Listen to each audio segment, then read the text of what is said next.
Մեզ ուզում են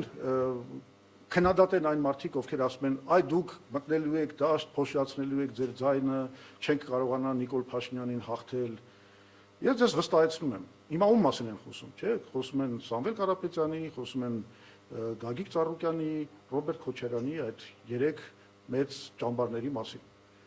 Ես ձեզ վստահեցնում եմ, այդ քաղաքական ուժերից մենք մի ձայն անգամ չենք կարողանալու տանել։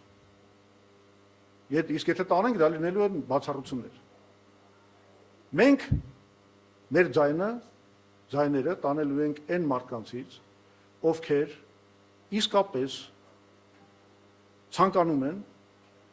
եւ հավատում են խաղաղության օրակարգին։ Այդ խաղաղության օրակարգը խարդախությամբ, կեղծ մանիպուլյացիաներով այսօր փորձել է գրավել Նիկոլ Փաշինյանը։ Ինքը խաբում է ժողովրդին։ Ինքը ասում է, թե ինչ չընտրեք, այն էլ սահմանադրական մեծամասնությամբ։ Սեպտեմբերին լինելու է պատերազմ։ Սա ինչ է, եթե մանիպուլյացիա չի։ Ինքը խաբում է ժողովրդին, երբ ասում է, որ արդեն հաստատված է խաղաղություն, վայելեք։ Իդեպ, եթե նկատեցիք, այս երկրորդ սուտը լրիվ հակասում է առաջի սուտի։ Որտեվ Փաշինյանը պիտի կողմնորոշվի, սեպտեմբերին լինելու է պատերազմ,